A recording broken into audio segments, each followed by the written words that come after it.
안녕하세요. 책 읽어주는 여자 홍퀸이에요. 지금 읽어드리고 싶은 책은 제목이 원싱, 더 원띵 이라고 나와있죠.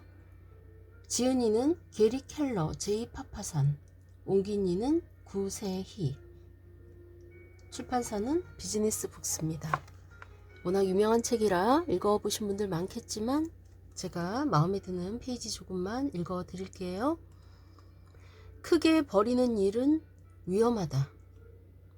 동화 빨간 망토에 등장하는 커다란 나쁜 늑대, 미국 컨트리 음악 속에 나오는 크고 나쁜 존, 소설과 영화 속의 빅 브라더, 옛날 이야기부터 포크송에 이르기까지 큰 것이 나쁘거나 위험하다는 생각은 아주 오래전부터 존재해 왔다.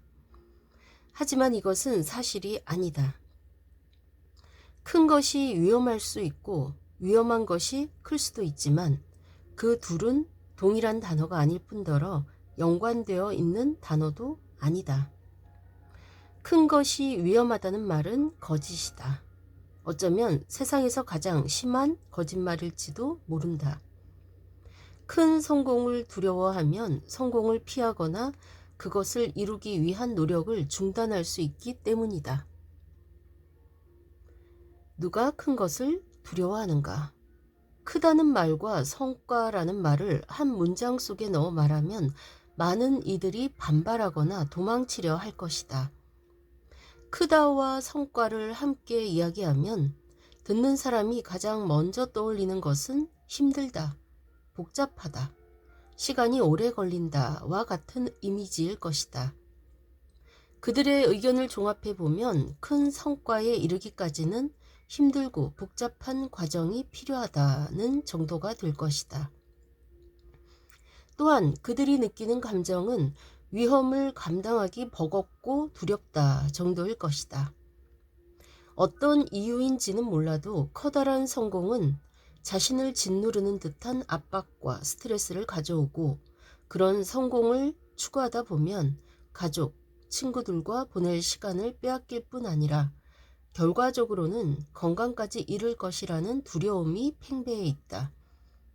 큰 성공을 이룰 권리가 자신에게 있는지 확신하지 못하거나 노력을 기울이다가 실패했을 때 어떤 일이 일어날지 두려워하다 보면 머리가 핑핑 돌 지경이다. 이런 생각 모두가 크다는 개념의 거부감을 일으킨다.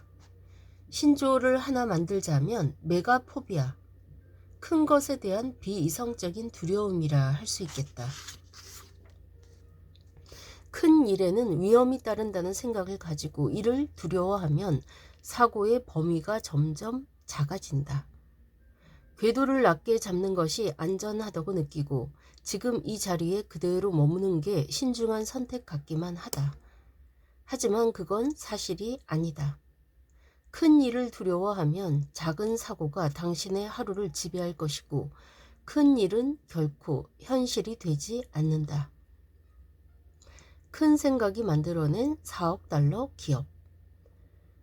지구가 평평하다는 믿음 때문에 얼마나 많은 선장들이 돛을 펼 기회를 놓쳤는가. 인간은 물속에서 숨 쉴 수 없고 하늘을 날 수 없고 우주를 탐험할 수 없다는 생각 때문에 얼마나 많은 발전이 늦춰졌는가. 역사적으로 우리는 우리의 한계를 추정하는 실력이 형편없었다. 하지만 좋은 소식이 있다.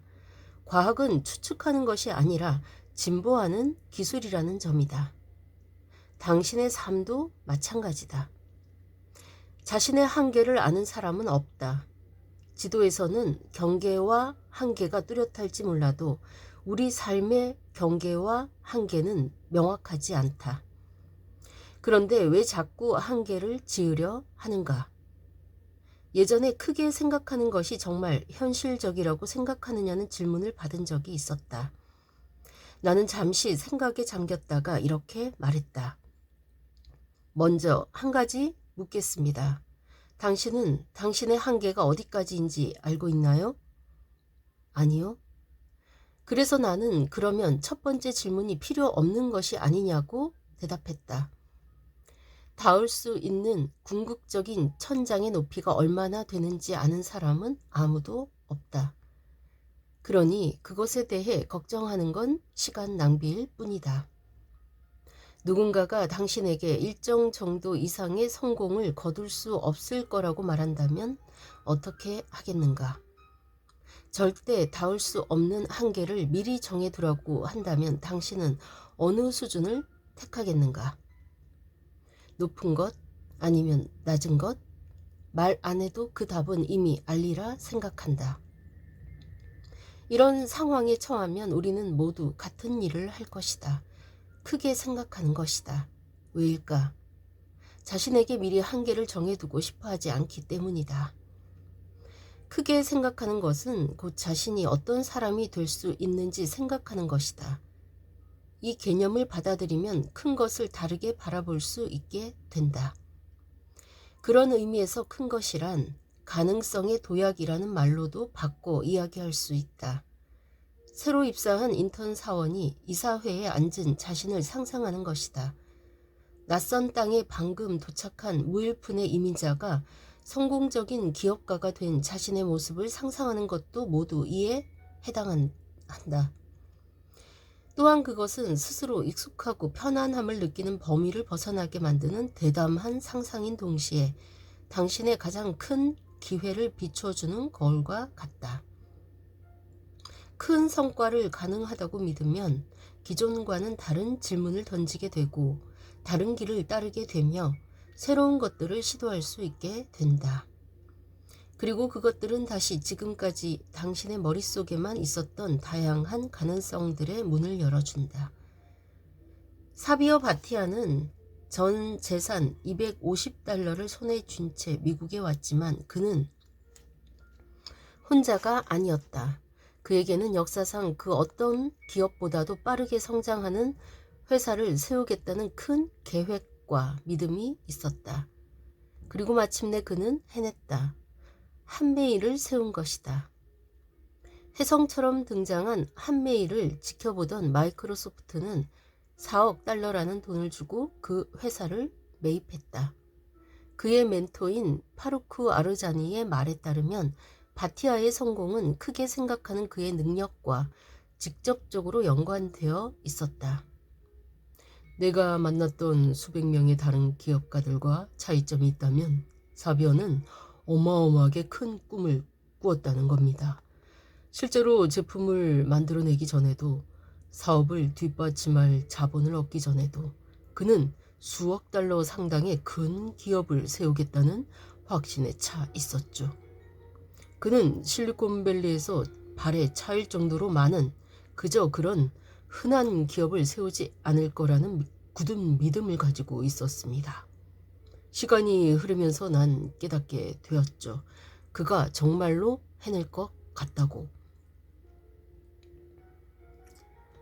성공은 생각의 크기에 비례한다. 크게 생각하는 것은 탁월한 성과를 올리는 데 빠져선 안 될 필수 요소다. 성공하려면 행동이 필요하고 행동은 생각을 필요로 한다. 하지만 여기에는 한 가지 조건이 있다. 커다란 성공의 발판이 되는 행동은 큰 생각에서 비롯된다는 점이다. 이러한 관점에서 보면 크게 생각하는 것이 얼마나 중요한지 잘 알 수 있다. 모두에게 주어진 시간은 같고 열심히 일하는데도 한계가 있다. 업무 시간 동안 무엇을 하느냐가 성과를 결정짓는다. 그리고 무엇을 하느냐는 생각에 따라 정해진다. 우리가 얼마나 크게 생각하느냐는 얼마나 높은 곳까지 이룰 것인가를 결정짓는 발판이 된다. 이렇게 생각해보자. 난이도에 상관없이 성과는 당신이 하는 일과 그것을 하는 방법, 그리고 누구와 그 일을 하느냐에 따라 결정된다. 문제는 당신을 일정한 성취 수준까지 데려다주는 무엇을, 어떻게, 누가의 결합이 자연스럽게 다음 단계의 성공을 위한 결합으로 바뀌지는 않는다는 점이다. 어떤 일을 제대로 끝마쳤다고 해서 언제나 다른 일을 더 나은 방식으로 할 수 있는 기반이 생기는 것도 아니고 한 사람과의 관계가 자동적으로 다른 사람과의 더 성공적인 관계의 기회를 마련해 주는 것도 아니다. 안타깝게도 각각의 모든 일이 다음 단계를 위한 일들의 초석이 되는 것은 아니다.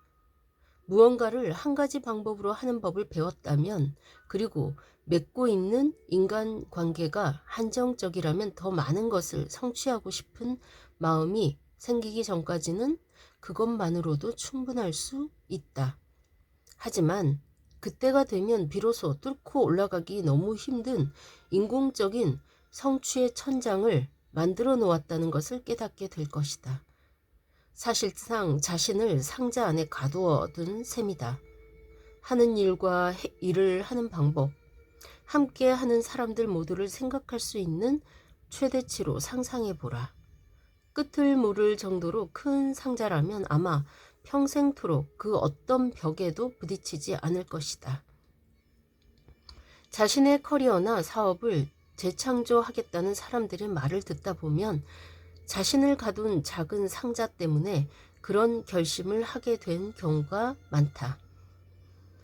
오늘 만드는 상자가 내일이면 당신에게 더 큰 힘을 줄 수도, 당신의 움직임을 제한할 수도 있다. 그것은 더 높은 수준의 성공으로 가기 위한 발판이 될 수도 있고, 상자가 되어 당신을 그 자리에 가둘 수도 있다. 크게 생각하는 것은 오늘도 그리고 내일도 남다른 성과를 낼 수 있는 최고의 기회를 제공한다. 아서 기네스가 첫 번째 맥주 양조장을 세웠을 때 그는 호기롭게 9,000년짜리 공장 임대 계약을 맺었다. 조앤 롤링이 해리포터를 처음 구상했을 때는 총 7권 중 첫 번째 책의 첫 장을 쓰기도 전에 호그와트에서의 7년을 꿈꾸었다.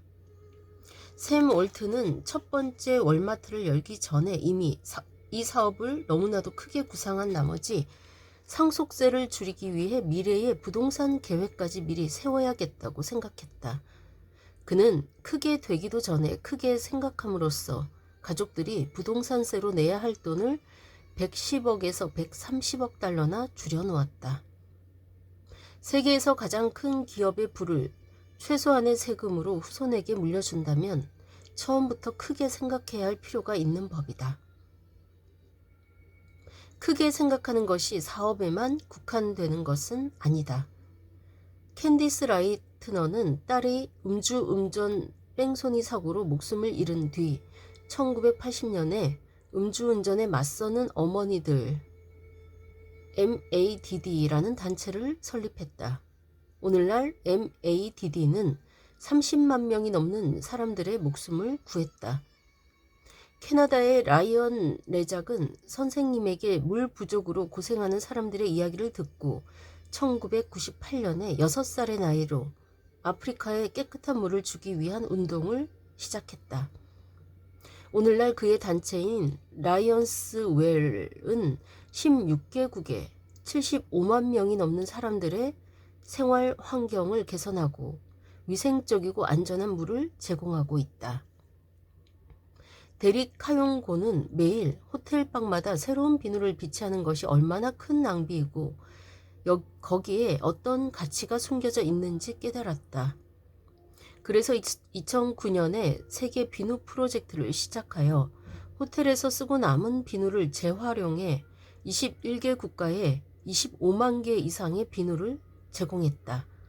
이는 최빈국 사람들이 손을 청결하게 씻을 수 있게 함으로써 유아 사망률을 낮추는 데 일조하고 있다. 커다란 질문을 던지는 건 언뜻 겁이 날 수도 있다.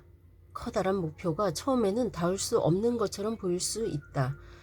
하지만 처음에는 말도 안 되는 것처럼 보이던 일이 막상 시작하고 나자 생각보다 쉬웠음을 깨닫게 된 적이 얼마나 많았는가. 때로는 일이 상상했던 것보다 쉬울 때도 있고 때로는 생각보다 훨씬 힘들 때도 있다. 바로 그런 때 큰 성과를 올리기 위한 여정에서 자기 자신도 더 커진다는 사실을 깨닫는 것이 중요하다. 크게 되려면 성장이 필요하다. 그리고 큰 목표에 도달할 때쯤이면 당신도 이미 성장해 있을 것이다. 멀리에서는 오를 수 없는 높은 산처럼 보이던 것도 거기에 도달했을 땐 그저 작은 언덕처럼 보일 것이다. 적어도 당신의 커진 키에 상대적으로 비교하면 말이다. 당신의 생각, 기술, 인간관계, 무엇이 가능하고 그것을 성취하려면 무엇이 필요한지에 대한 생각, 이 모두가 커지기 위한 여정에서 다 같이 자라난다. 큰 것을 경험할수록 당신도 커진다. 네, 여기까지 읽을게요. 참 좋은 글이죠. 네, 많은 생각을 하게 하고 많은 꿈을 크게 꿀 수 있게 하는 정말 좋은 글이라는 생각이 듭니다. 조금 길었죠? 끝까지 들어주셔서 감사합니다.